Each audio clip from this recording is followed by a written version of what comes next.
Hello everyone. एक बार फिर से आप सभी का श्री आर्ट गली के यूट्यूब प्लेटफॉर्म पर स्वागत है।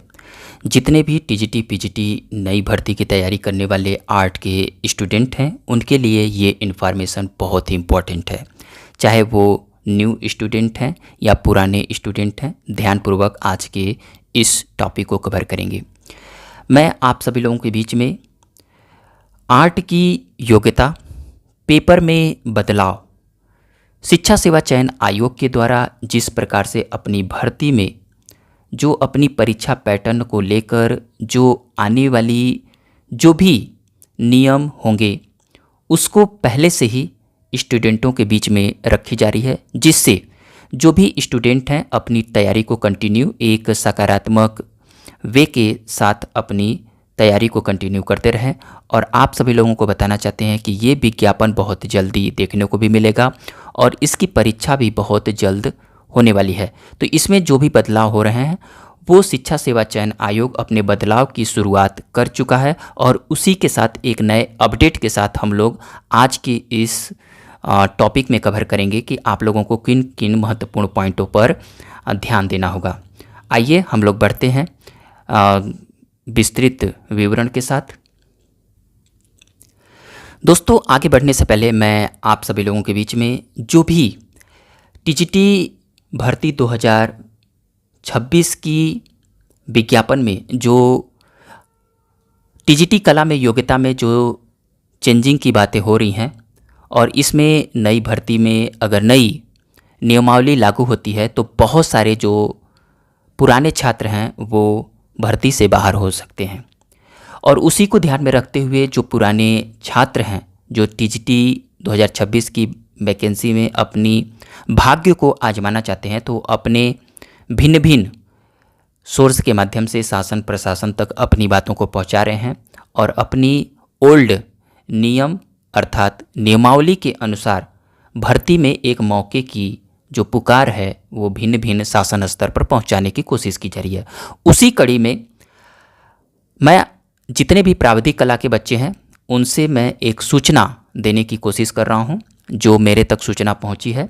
शायद आप सभी लोगों का ये अंतिम करो और मरो का भागीदारी होगी। अगर आप सभी लोग जागरूक हैं और नई भर्ती में अपने आप को पार्टिसिपेट करना चाहते हैं और अपनी भाग्य को आजमाना चाहते हैं इस भारी भरकम विज्ञापन में, तो आप सभी लोगों को लास्ट हथियार आजमाना होगा। और उसी कड़ी में छात्रों की भागीदारी अहम भूमिका निभाएगी और वो 28 जुलाई 2026 को लखनऊ में जितने भी प्राविधिक कला के जितने भी नई नियमावली से वंचित छात्र हैं, चाहे वो नॉन बीएड कैंडिडेट हों या जो बीएड ड्राइंग एंड पेंटिंग प्राविधिक कला के बच्चे हैं या बैचलर ऑफ फाइन आर्ट के बच्चे हैं जो नई नियमावली के अनुसार नई भर्ती में अपने आप को पार्टिसिपेट नहीं करते हैं, तो उनको कल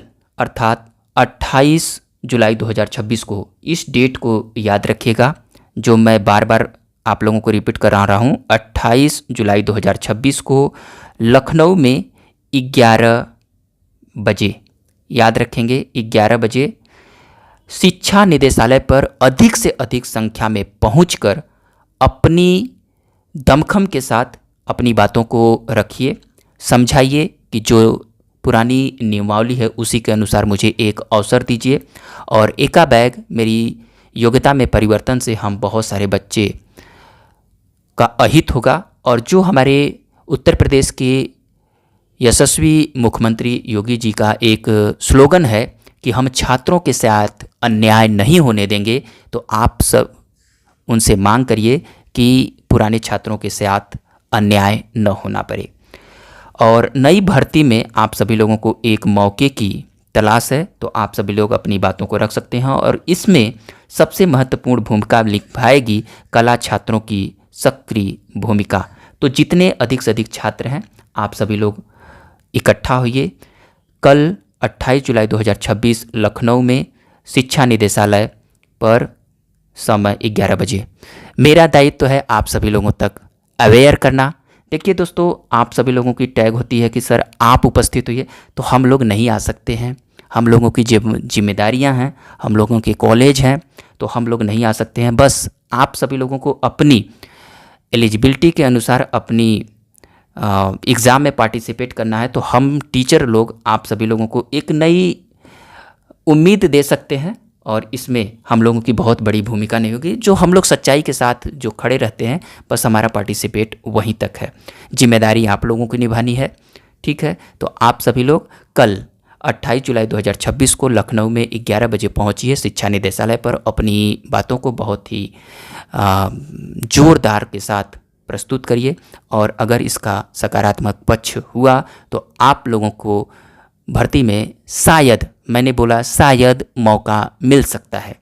100% तो सिक्योरिटी नहीं है, क्योंकि इस पर दोनों पक्षों में जो बैचलर ऑफ फाइन आर्ट और बीएड के कैंडिडेट हैं वो नहीं चाहते कि पुरानी नियमावली के अनुसार विज्ञापन आए और बहुत सारी इसमें लोगों की पार्टिसिपेट हो, और वो लोग आप सभी लोगों से डरते हैं या द्वेष है या क्या है, ये तो उन्हीं की बातें हैं। तो ठीक है, आप सभी लोग अपने अनुसार अपनी बातों को ध्यानपूर्वक रखिए। आइए हम लोग बढ़ते हैं, नए जो बर्तन हो रहे हैं उसके ऊपर बात करते हैं। दोस्तों ध्यान दीजिए कि आप लोगों के बीच में एक बहुत महत्वपूर्ण और अहम भूमिका देखने को मिल रही है कि जो नई टीजीटी पीजीटी आ रही है, याद रखिएगा, ये अभी जो एक बहुत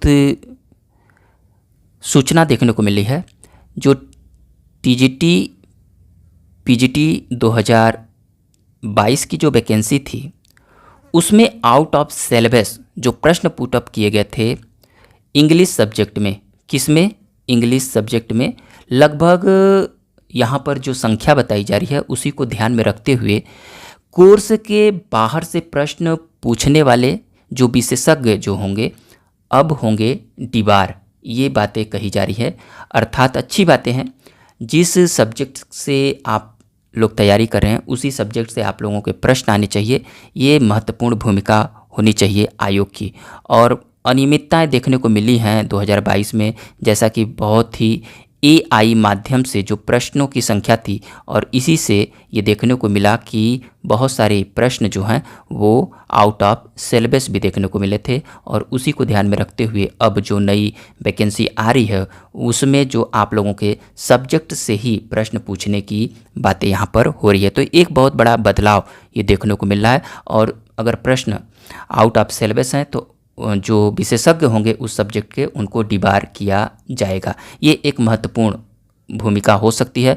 तो आप जितने भी अभ्यर्थी तैयारी कर रहे हैं, आप लोग अच्छे से अपनी सब्जेक्ट पर पकड़ बनाते रहिए। देखिए यहाँ पर जो बातें कही गई है अंग्रेजी सब्जेक्ट के परिप्रेक्ष्य में कि 2022 का ये जो परीक्षा हुआ था इंग्लिश में, 125 प्रश्नों में जो 29 प्रश्न पुटअप किए गए थे, प्रश्नों जो किए गए थे उसमें से 23% से अधिक जो थे वो पाठ्यक्रम से बाहर होने को उत्तर प्रदेश शिक्षा सेवा चयन आयोग ने गंभीरता से लिया है। इतनी बड़ी पैमाने पर गलतियां अपने आप में सोचनी है। 37 प्रश्नों में से 29 को एक्सपर्ट कमेटी ने वास्तव में आउट ऑफ सिलेबस, पाठ्यक्रम से बाहर माना है। तो ये बहुत बड़ी एक गलत बातें हैं। तो ये अब नई वैकेंसी में ऐसा देखने को नहीं मिलेगा। और ये जो जजमेंट लिया गया है इलाहाबाद हाई कोर्ट के द्वारा दिया जा रहा है, तो इस पे गंभीरता से ध्यान दिया जाएगा। और एक दूसरी जो बातें देखने को मिल रही है आज के न्यूज़पेपरों में कि छात्रों के आंदोलन के बाद भर्तियों को लेकर सतर्क हो गए हैं आयोग। और ये किसके परिप्रेक्ष्य में, जैसा कि आप सभी लोग जानते हैं कि नीट पेपर लीक के मुद्दे पर जिस प्रकार से भारत में एक बड़े पैमाने पर आंदोलन हुआ, जिसमें केंद्रीय शिक्षा मंत्री जी का रिजिग्नेशन भी हुआ है, और उसी को ध्यान में रखते हुए जो भी आयोग हैं बहुत ही सतर्क हो गए हैं जिस प्रकार से दबाव मिल रहा है। और इसी को ध्यान में रखते हुए जो शिक्षा सेवा चयन आयोग है ये भी अपनी एक बातें निकाल कर आई है कि जो भी भर्तियां हैं वो बहुत ही जल्दी पूरी कर ली जाएगी। जैसा कि आप सभी लोग देख रहे हैं कि ये जो है शिक्षा सेवा चयन आयोग दोनों सतर्क हो गए हैं। केंद्र सरकार इस मामले पर कड़ा कानून बनाने की तैयारी कर रही है। वहीं पर राज्य सरकारों और विभिन्न भर्ती आयोगों पर निष्पक्ष व पारदर्शी भर्ती का दबाव बढ़ गया है। मतलब बहुत ही फेयर एग्ज़ाम कराने की बातें देखने को मिली है।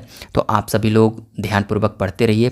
और यहाँ पर देखिए, नीचे जाएंगे तो यहाँ पर ध्यान से देखिए, बहुत ही अच्छी बातें लिखी तो गई है। अगर इस पर पूर्णतः अमल के साथ आगे बढ़ाई जाए कि जो भर्तियों को समय पर, याद रखिएगा, भर्तियों में कोई लेट लपेटी नहीं है, समय पर संपन्न कराने का जो है दबाव बढ़ गया है।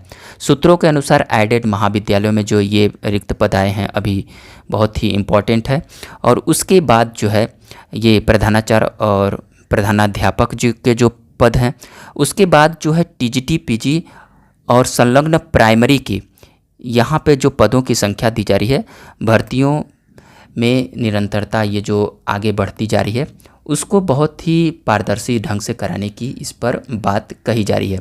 और यहाँ पर देखिए बहुत ही सक्रिय भूमिका निभाई जा रही है कि आगामी भर्तियों पर इसका प्रभाव पड़ेगा। मतलब 2026 की जो वैकेंसी आ रही है, हाल ही में असिस्टेंट प्रोफेसर टीजीटी और पीजीटी भर्ती में कोई खामियां उजागर नहीं हो सकी हैं, ऐसा तो आपके पेपर में कहने को मिल रहा है।